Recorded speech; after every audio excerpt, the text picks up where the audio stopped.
바뀌었습니다. 그렇죠.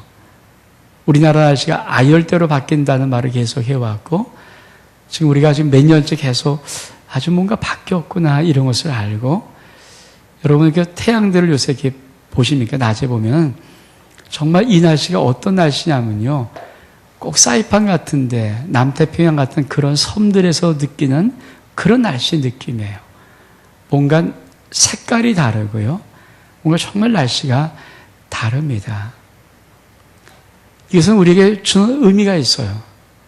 지금 뭔가 하나님의 역사의 움직임이, 뭔가 이 지구를 향한 움직임이 뭔가 좀 변화가 있다는 거예요. 봄 없어진 지 옛날이잖아요. 가을도 너무 짧잖아요.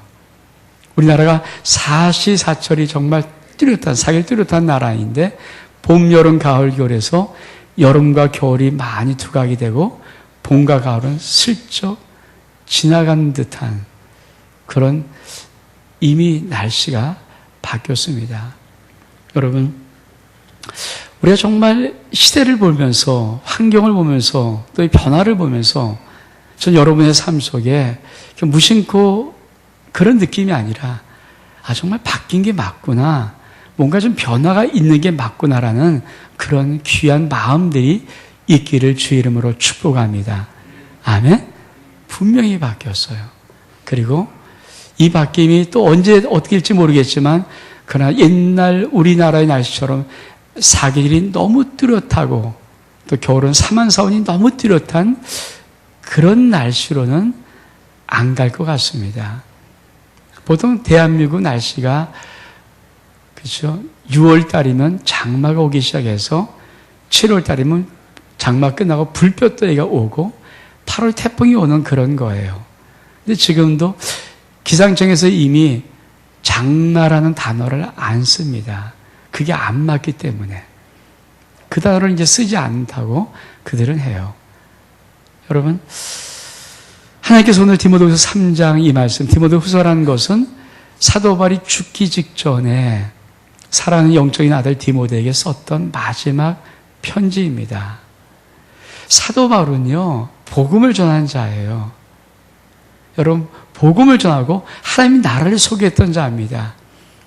그는 자기의 모든 생에 죽기까지 모든 고통을 당하면서 모든 어려움을 넘어서 복음을 전했던 자입니다. 여러분, 이런 자가 마지막 편지를 쓸 때, 사랑하는 아들에게 쓸 때 어떻게 쓰기를 원하겠어요? 그 당시 복음이 널리 퍼지지 않았어요. 그 당시 하나님 나라가 모든 곳곳마다 임하지 않았습니다. 그럼 만약에 저 같으면 이렇게 쓸 것 같아요.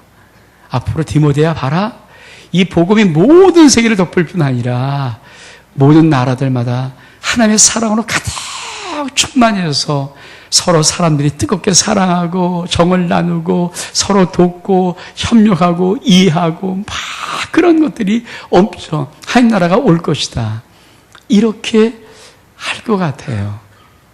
근데 우리가 봉독하지 않았지만 디모데후서 3장은 사실 그렇게 말하지 않습니다. 이렇게 말합니다. 사도 바울이 말하는데 내가 이것을 알라, 말세에 고통하는 때가 이를 것인데 사람들은 자기를 사랑하고 돈을 사랑하며 자긍하며 교만하며 회방하며 부모를 거역하며 감사치 아니하고 거룩하지 아니하며 무정하며 온통함을 풀지 아니하며 참수하며 절제하지 못하며 사나우며 선한 것을 좋아하지 아니하며 배반하여 팔며 조급하며 자고하며 쾌락 사랑하기를 하나님 사랑하는 것보다 더하며. 여러분, 이 편지를 마지막 썼을 때가 AD 한 70년대 경입니다. 지금부터 2000년 전이에요. 인간이 썼다 그러면 어떻게 썼을까요? 여러분, 이단들 얘기 들어보셨습니까? 이단들은 이렇게 꼬십니다. 앞으로 파라다이스 낙원이 임할 것입니다. 새로운 나라가 도래할 것입니다. 그 나라는 너무 아름답고 귀한 나라일 것입니다. 이렇게 사람들을 꼬셔요. 이렇게 사람들을 미혹합니다. 사도 바울이 복음을 전하는 사도예요. 예수 그리스도의 나라를 전하는 사도였습니다. 만약에 사도 바울이 그 당시에 복음이 편마지 않을 때고 그 당시에는 그렇게 노예지도가 있었고 많은 억압과 탄압과 많은 시험이 있을 때입니다. 사도 바울이 이렇게 썼을 거 아닙니까? 디모데 잘 봐라. 앞으로 어떤 날이 일어나니 하나님의 나라가 편만 때가 올 때인데 그때는 모든 사람들이 서로 뜨겁게 사랑할 것이고 모든 사람들이 서로 용서할 것이고 모든 사람들이 겸손할 것이고 모든 사람이 서로 섬길 것이고 그런 나라가 올 거야. 하나님의 나라가 올 거야. 이렇게 말하지 않아요. 사도 바울은 절대 그렇게 말하지 않아요. 말세에 고통한 때가 이르는데 그때는 사람들은 하나님 사랑하지 않아 자기를 사랑한다. 하나님 사랑하지 않는다. 돈을 사랑한다. 그리고 조금만 있으면 자기 나선 뽐낸다는 말이에요. 한번 이 시대를 한번 비교해 보십시오. 얼만큼 조그만 찌꺼리만한 것도 있으면 얼만큼 뽐을 내고 의시되는지 안 보입니까? 교만합니다. 자기가 제일 잘난 듯한 살고 있는 사람 꽤 많습니다. 회방한다는 말은 헐뜯는다는 말이에요. 할 수만 있으면 헐뜯으려고 애를 씁니다. 부모를 거역합니다. 감사하지 않습니다. 더욱 안타까운 것은 거룩하지 않습니다. 대한민국 서울에 사는 우리 아이들 거룩할까요? 초등학생들 괜찮을까요? 이미 상당한 많은 프로테지의 아이들이 이미 음란물 접속했고요. 야동 보기 시작하고요. 중학교 올라가면 많은 아이들 입에 욕 달고 살고요. 문자 욕하고요. 서로 씹고요. 그래요. 거룩하지 않습니다. 여러분, 엊그제 누가 그런 데이터를 냈는지 몰라도 한번 조사해 봤어요. 초등학생들, 중학생에게 물어봤습니다. 너희들은 어떤 가정이 행복하다고 느끼냐? 그들은 이렇게 대답합니다. 우리는 행복한 가정, 엄마 아빠가 사이좋게 잘 있는 가정, 우리에게 사랑 베풀어주는 가정, 행복한 가정이라 느껴요. 근데 고등학생은 전혀 답이 달랐어요. 고등학생이 이렇게 대답했습니다. 돈 있는 가정이 행복한 가정입니다. 차원이 틀려요. 고등학생만 딱 되면 벌써 아무리 뭐 이렇게 해도 돈 없으면 가정 불행한 가정이고 돈 없으면 힘든 가정이고 고통의 시간이고 이거 벌써 안다는 거예요. 돈이 어느 우리나라 대한민국 고등학생 정도 되면 돈이 그들의 인생에 굉장히 중요한 목표가 되고 이슈가 되기 시작했습니다. 무정합니다. 무정하단 말은 다른 사람들을 향한 사랑의 마음이 없다는 거예요. 여러분, 다른 사람만 별로 없어요. 중국이 지금 어떤 사건으로 큰 충격을 받았다고 합니다. 그 사건이 뭐냐면 어떤 이단들이 전도를 하러 갔어요. 그래서 전화번호 어떤 젊은 여자에게 전화번호 좀 주세요. 이렇게 말을 했습니다. 근데 이 여자가 안 줬어요. 그랬더니 전도를 간 사람이 6명이었는데 가족이었습니다. 엄마, 아빠, 아들, 딸 이런 가족들이 맥도날드인가 그 햄버거 집에 있는 그 여자를 집단으로 때리고 흉기로 찔러서 그 자리에서 즉사시켰어요. 근데요, 참 충격받은 게 뭐냐면 맥도날드 직원이 있었잖아요. 그러니까 햄버거 가게 직원이 있었잖아요. 거기 사람들이 있었잖아요. 붐비는 지역이었으니까. 아무도 그 죽음까지 이르는 동안에 말린 사람 없었습니다. 중국이 충격을 받았어요. 무정합니다. 내일이 아니면요, 사람들 간섭 안 합니다. 이게 마지막 때 모습이라는 거예요. 원통을 풀지 않습니다. 원통을 풀지 않는다는 말은 용서가 없다는 거예요. 한 번 내 마음속에 딱 움켜진 사람들 절대 이거 안 풉니다. 끝까지 붙잡습니다. 용서가 없기 시작합니다. 그래서 많은 사람이 한 번 관계가 틀어지면 그 관계 지금은 쉽게 회복이 안 됩니다. 왜? 원통을 풀지 않는 사람이 많기 때문에 참소합니다. 참소는 뭐예요? 나쁜 말을 계속해서 해대는 거예요. 그렇습니다. 우리는 아주 평범하고 극히 이름 없으니까 너무 감사한 거죠. 우리 이름을 아무도 모르고 우리에게 아무도 주셔야 되니까 너무 감사한 거죠. 조금만 이름 놔보십시오. 행동 하나 잘못하면요, 악플이 완전히 도배해버립니다. 그래서 그 악플 보다가는 자살할 수밖에 없어요. 못 견디는 거예요. 못 견뎌요. 참소는 그런 것입니다. 헐뜯고 말로 계속 공격하는 사람이 너무 많아요. 절제하지 못하고 싸납습니다. 싸나운 거 아시고 사람 싸나요. 조금만 뭐하면 그냥 갖다 칩니다. 그래서 요새 아이들 대놓고 꾸지람 못하잖아요. 옛날에 저는 어렸을 때 호랑이 할아버지들이 있었어요. 정말 동네마다 호랑이 할아버님들이 있었어요. 그래서 제일 무서운 게 엄마도 아니고 아빠도 아니었습니다. 선생님도 아니었습니다. 저희 동네에 있던 호랑이 할아버님들이었어요. 얼만큼 무서운지. 동네에서 애들이 뭔가 조금만 엉뚱한 일하고 잘못하면요, 그 할아버지 나와서 이담 그러고 가면요, 다 도망가야 돼요. 얼만큼. 그분이 그 동네를 지키는 보안관이었어요. 요새요, 어른들이 뭐라 그러면요, 애들 흘겨보고 아차 싶으면 뒤따라가서 큰일 냅니다. 정말 싸나워졌어요. 절대 그 아들 건들 수가 없어요. 뭐라고 말할 수 없어요. 그만큼 무섭습니다. 선한 것을 좋아하지 아니합니다. 배반하며 팔리며 조급하며 성급합니다. 그리고 자고합니다. 교만한 말입니다. 그리고 쾌락 사랑하기를 하나님 사랑하는 것보다 더합니다. 그러면서 뭐라고 말합니까? 경건의 모양은 있으나 경건의 능력을 부인하는 자니. 이 말은 쉬운 성경이 이렇게 해석해 놨어요. 하나님을 믿는 척하나 하나님을 경외할 능력은 없다.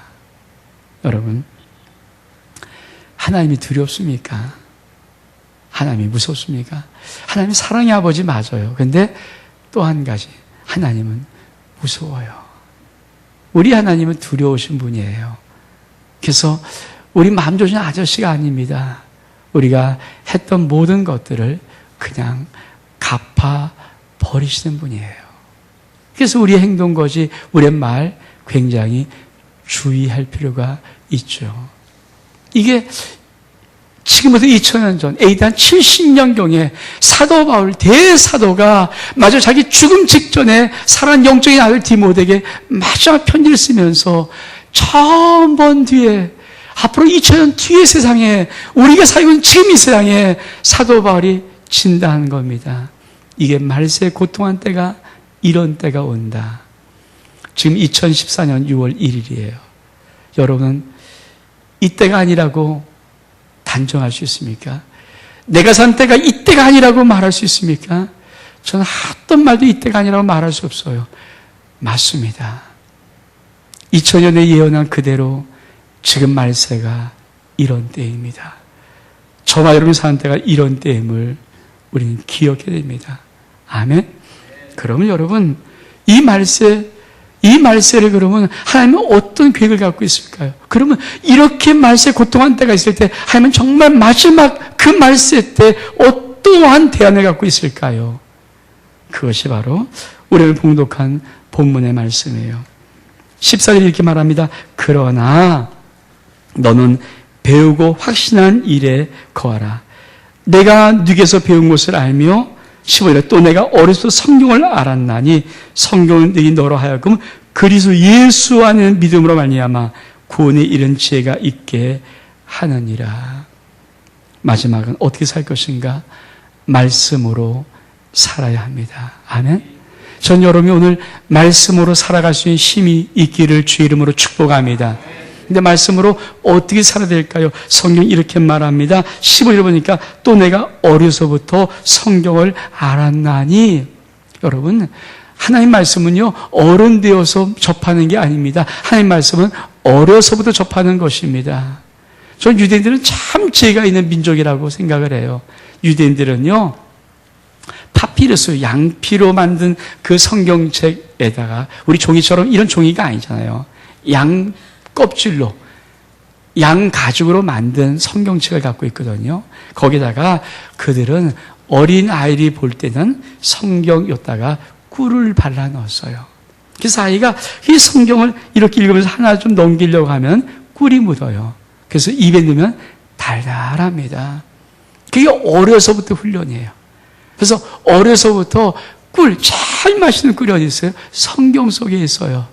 여기가 딱 접해서 입에 넣으면 너무 단 거거든요. 정말 달아요. 그러면서 말씀을 가까이 할 수 있도록 어려서부터 이렇게 만들어 유대 교육. 이 유대인들의 교육이에요.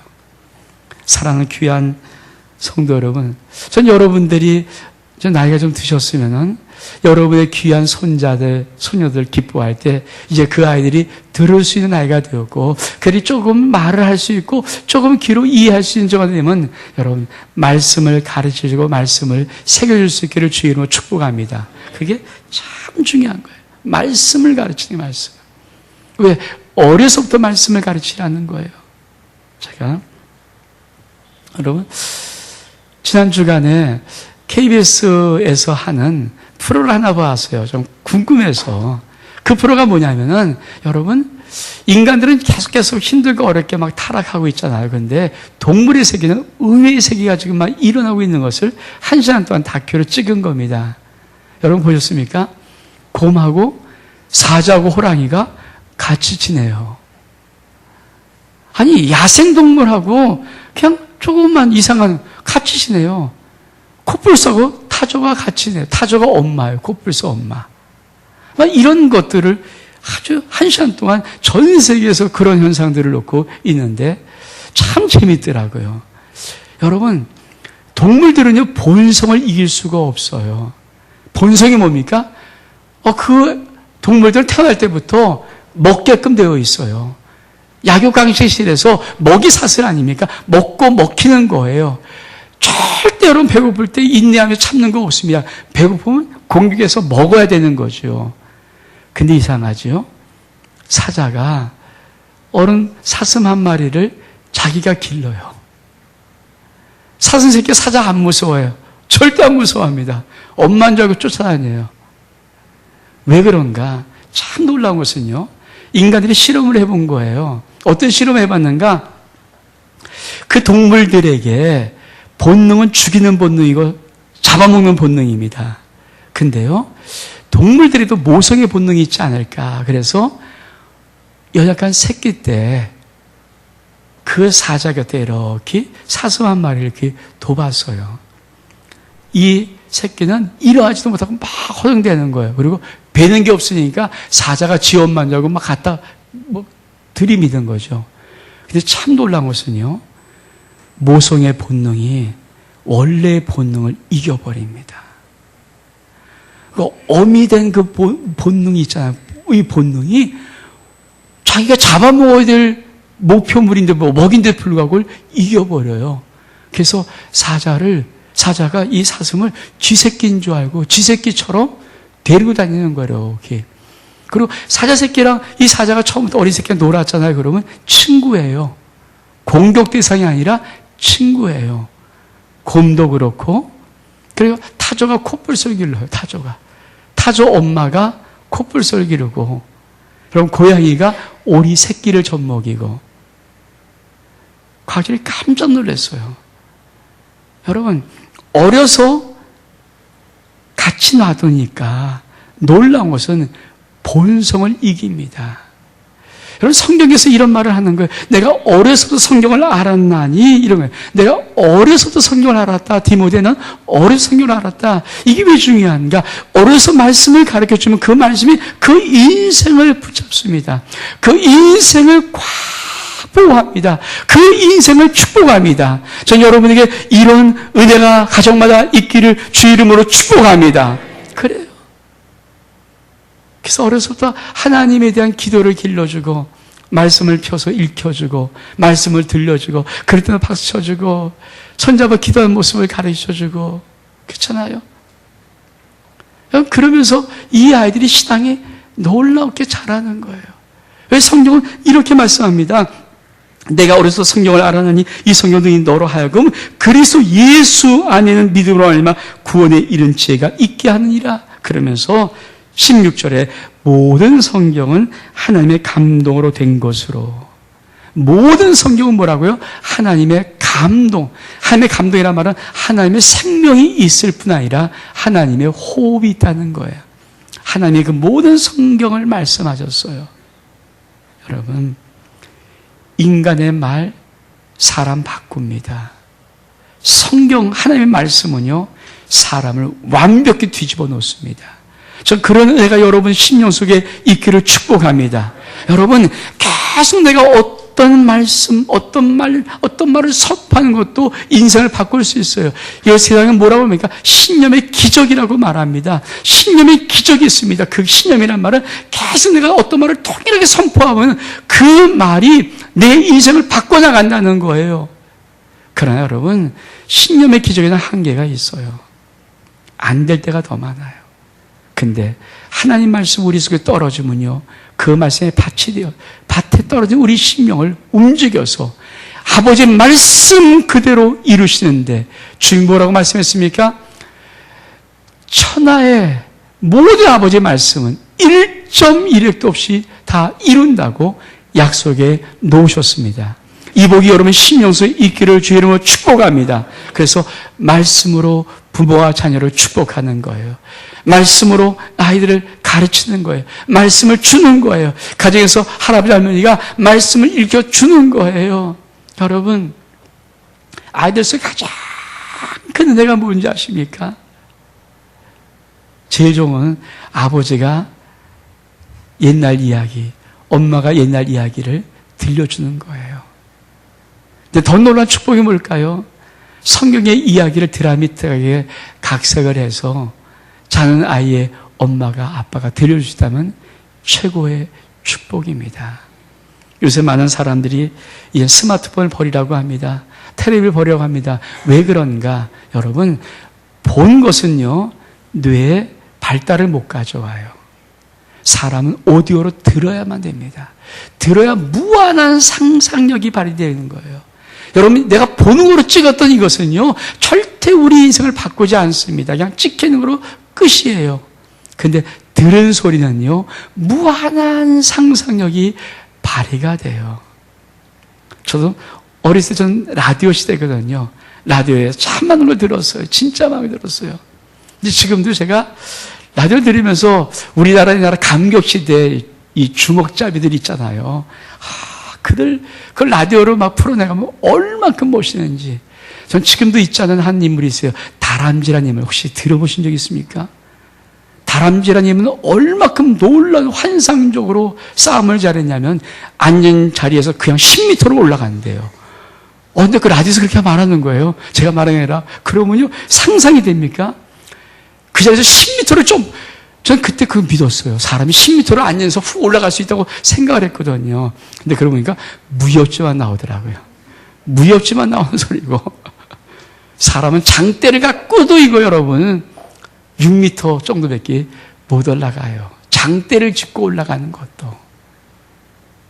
근데 여러분, 그런 상상들이 계속 펼쳐질 때, 그런 생각해 보시죠. 하나님은 이렇게 말씀해요. 모든 성경은 하나님의 감동으로 되었다. 하나님 말씀 속에 하나님의 생명의 호흡이 있다. 하나님의 놀라운 능력이 있다. 하나님의 생명이 그 속에 들어있다.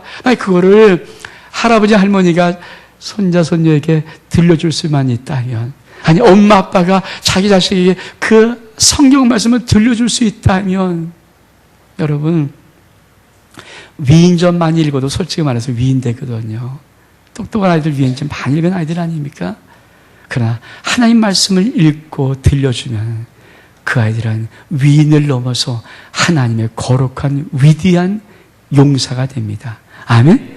이 복 있기를 축복합니다. 그래서 성경을 어렸을 때 읽으라는 거예요. 그래서 뭐라고 이렇게 말씀합니다. 모든 성경은 하나님의 감동된 것으로 첫 번째로 교훈을 합니다. 여러분 성경을 계속 읽고 성경을 들려주고 성경을 내가 읽으면요, 그 모든 성경 우리 인생에 어떤 길을 탁 틀을 만들어 진리가 이거다라고 보여줍니다. 여러분 많은 아이들이 갈 바를 모르겠어요. 제가 대학에서 애들 가르치면서 제일 힘든 게 뭐냐면, 꿈이니? 없는데요. 너 꿈이니? 없는데요. 제가 이런 숙제를 한번 내었습니다. 네가 5년 뒤, 10년 뒤 너의 인생의 계획표를 세우고 목표를 세우고, 그리고 매년 내가 2014년에 뭐 할 것인가, 2015년도 뭐 할 것인가, 이 10년 계획을 한번 세워라. 과제를 내었습니다. 그리고 과제를 내가 점검해 봤어요. 근데 아이들이 뭐라고 하는지 아십니까? 교수님이 이 과제를 내주기까지 나는 가만히 보니까 꿈이 없는 자였어요. 5년 뒤 꿈이 없어요. 10년 뒤 꿈이 없어요. 근데 여러분, 하나님의 말씀은 그 심령이 들으면요, 그 심령이 나이 상관하지 않고 아버지 말씀이 들려주면 놀라운 것은 인생의 정확한 갈 길, 진리의 길이, 생명의 길이 보여집니다. 아멘? 이걸 교훈이라는 거예요, 교훈. 하나님의 말씀은 교훈합니다. 근데 여러분, 우리 인생에 여러 가지 많은 상황과 환경과 조건과 문제를 만나면요, 우리가 그만 시험 들고 우리가 또 유혹받아서 곁길로 가잖아요. 그럴 때 아버지의 말씀은 두 번째로 바르게 책망하는, 책망함. 책망이 뭔지 아십니까? 얘야, 이게 잘못됐어. 여러분 인생을 살면서 여러분 그런 소리 들어본 적 있습니까? 얘야, 이렇게 살면 인생이 안 돼. 그런 소리 들어본 적 있습니까? 내 인생을 살면서 과연 누가 나한테 얘야, 너 그렇게 살면 안 된다, 이런 인생의 소리를 들어본 적 있습니까? 그거 별로 안 해요. 요새 학교에서는요, 선생님들이 절대 아이들이 무서워서 책망하는 것을 안 합니다. 그냥 네 멋대로 잘해라, 이렇게 해요. 부모, 아이들 볼 날씨 없어요. 워낙 바빠서. 아이들이 바쁘고 부모가 바빠서 책망 못해요. 또 책망하는데 감정을 섞여 책망하기 때문에 그 아이의 인생에 상처를 받아요. 근데요, 여러분이 하나님 말씀을 읽고 하나님 말씀을 들려주고 하나님 말씀을 가르쳐 주기만 하면요, 그 한 단어 한 문장들이 어떻게 하는가, 그 인생의 잘못된 길을 유혹과 시험 만나서 어긋난 길을 갈 때는요, 그 속에는 말씀이 그에게 말하는 거예요. 얘야, 이게 하면 안 된다. 이게 하면 죽는다. 이렇게 하면 안 된다. 얘야, 돌아와라. 누가 말해요? 말씀이 말을 해요. 여러분, 부모의 일이 모든 자녀 뒤쫓아가면서 그 자녀 말할 수 없어요. 근데 여러분이 말씀을 읽게 해주고 말씀을 들려주고 말씀을 가르쳐 주면은 그 아이 속에 하나님 말씀이 귀로 들을 수 있도록 만들어면 그 말씀을 절대 땅에 떨어져 그 심령 속에 새겨서 그의 인생의 길을 잘못 갈 때, 얘야, 인생의 길이 잘못되었구나, 이렇게 와라. 너 지금 이 사람 만나는 거 잘못 만나고 있는 거다. 이 친구 만나는 거 잘못 만나고 있는 거야. 그런 것들을 말씀이 가르쳐 주는 거예요. 저는 그런 은혜가 우리의 삶 속에, 우리 가정 속에, 우리의 자녀 속에 있기를 주의 이름으로 축복합니다. 그러면 바르게 하며, 그러면 가르치면 뭐합니까?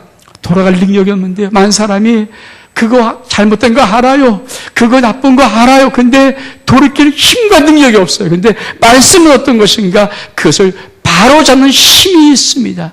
말씀의 힘이 그 심령을 바로잡아 갑니다. 아멘. 전 여러분의 삶 속에, 가정 속에 이 복이 있기를 축복합니다. 아멘. 말씀이 얼마큼 위대한 줄 아십니까? 말씀이 딱 붙잡고 나를 틀어버려요. 훅 틀어버리는데 그 말씀을 이길 어떤 것도 세상에도 없습니다. 아버지 말씀은 진리고 생명이기 때문에 그 말씀을 이길 것이 없어요. 그래서 우리의 자녀가 잘못된 길을 할 때 말씀이 들려지면 그 말씀이 인생을 바꿔버립니다. 아멘. 전 여러분의 인생이 아버지의 말씀으로 바뀔 수 있기를 축복합니다. 말씀이 붙잡힌 바 되는 거예요. 그리고 뭡니까? 의롭게 유익한 것은 그 다음에 쭉 이 길로 바로 가라 하고 다시 올바른 진리의 생명의 길로 우리를 인도합니다. 그래서 뭐라고 말씀하십니까? 10주에 이렇게 말씀합니다. 이는 하나님의 사람으로 온전케 하며 모든 선한 일을 행하기에 온전하게 하려 함이라. 여러분, 온전한 사람이 있던가요? 온전한 단어를 아십니까? 흠이 없는 사람, 어긋나지 않은 사람, 올바른 사람.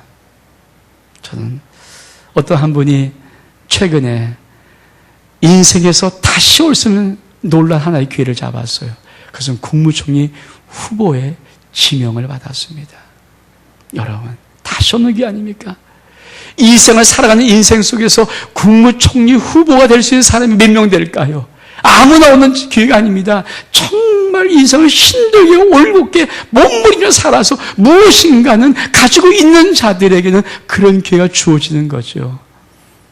근데요, 그분은 4일 만에 그만 그 자리를 내려놓고 말았어요. 그 아까운 자리. 평생에 한 번도 안 올 수 있는 그 귀한 자리가 많은데 불구하고 내려놓고 말았어요. 왜? 그분이 5개월, 10개월 산 인생을 펼쳐 딱 보여보니까 아니었거든요. 여러분, 진리는 뭔지 아십니까? 우리 인생을 온전하게 해요.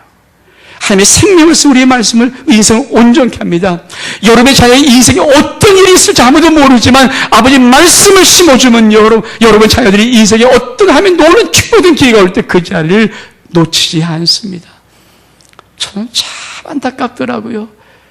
그분을 좋아하진 않지만 그분의 명성, 그분이 쌓았던 삶, 그분이 달려왔던 길, 그걸 보면서 마지막으로 이 민족에 그래도 당신이 적임자라고 뽑아줬는데 본인 스스로가 나흘 만에 나 못하겠습니다. 내려올 때 여러분, 온주한 사람, 완전한 사람 쉽지 않다는 것을 다시 한번 느꼈어요. 사랑하는 여러분, 그러나 아버지의 말씀은 이렇게 말씀합니다. 하나님의 사람으로 온전케 하고 더 나아가서 모든 선한 일을 행하기에 온전하게 하려 함이라. 저 하나님의 말씀이 저와 여러분의 인생을 온전케 할 수 있기를 축복합니다. 남은 인생을 온전케 하는 하나님의 능력이 있기를 축복합니다. 우리 가정의 모든 자녀들을 온전케 하는 능력의 말씀이 있기를 축복합니다. 그래서 여러분의 자녀가 하나님이 주신 기회가 올 때는 당당하게 가장 멋진 일거로 쓰임받는 역사들이 있기를 주의 이름으로 축복합니다. 우리 한번 일어서겠습니다. 우리 말씀 기억하면서 오직 주의 사랑에 매여 한번 우리 찬양합니다.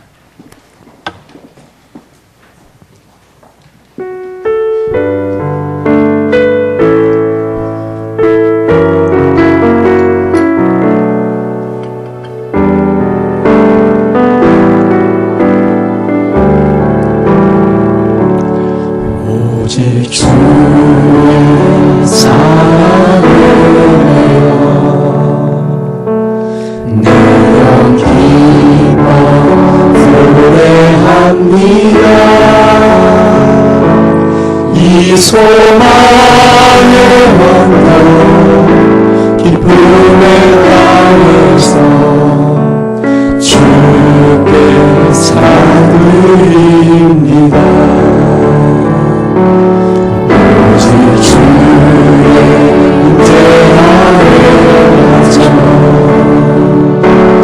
내 영 기뻐 찬양하리라.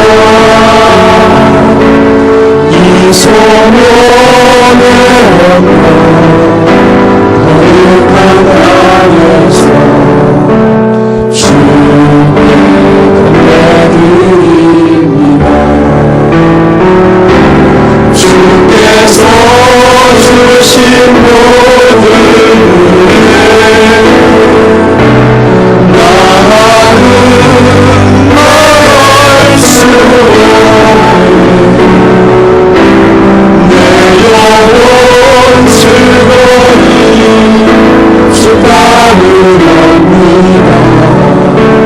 주께 상들이 오직 주의 사랑에 오직 주의 사랑에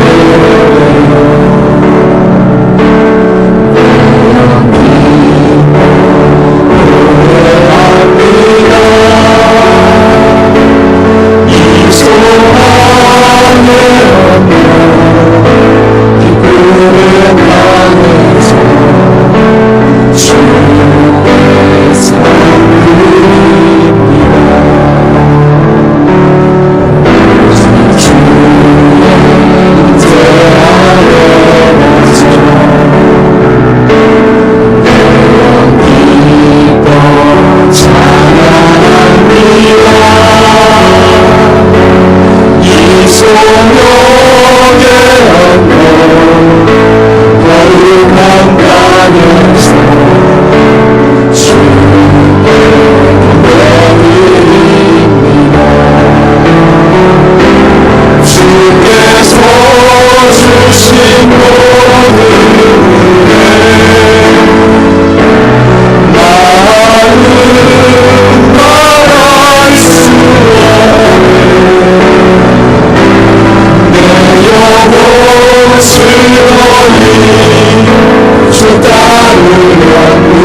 말세에 고통할 때가 이른다고 말씀하셨던 그때를 생각하는 우리들입니다. 하나님, 이 마지막 때, 말세 때, 고통의 때 아버지 말씀, 모든 성경은 하나님의 감동으로 된 것으로 교훈과 책망과 바르게 함과 의로 교육하게 유익하니 하나님, 이 말씀 붙잡고 살아갈 수 있도록 이 말씀을 붙잡고 우리 인생에, 우리 가정이, 우리 자녀가 살아갈 수 있도록 역사해 주옵소서. 예수 그리스도의 이름으로 기도하옵나이다. 아멘.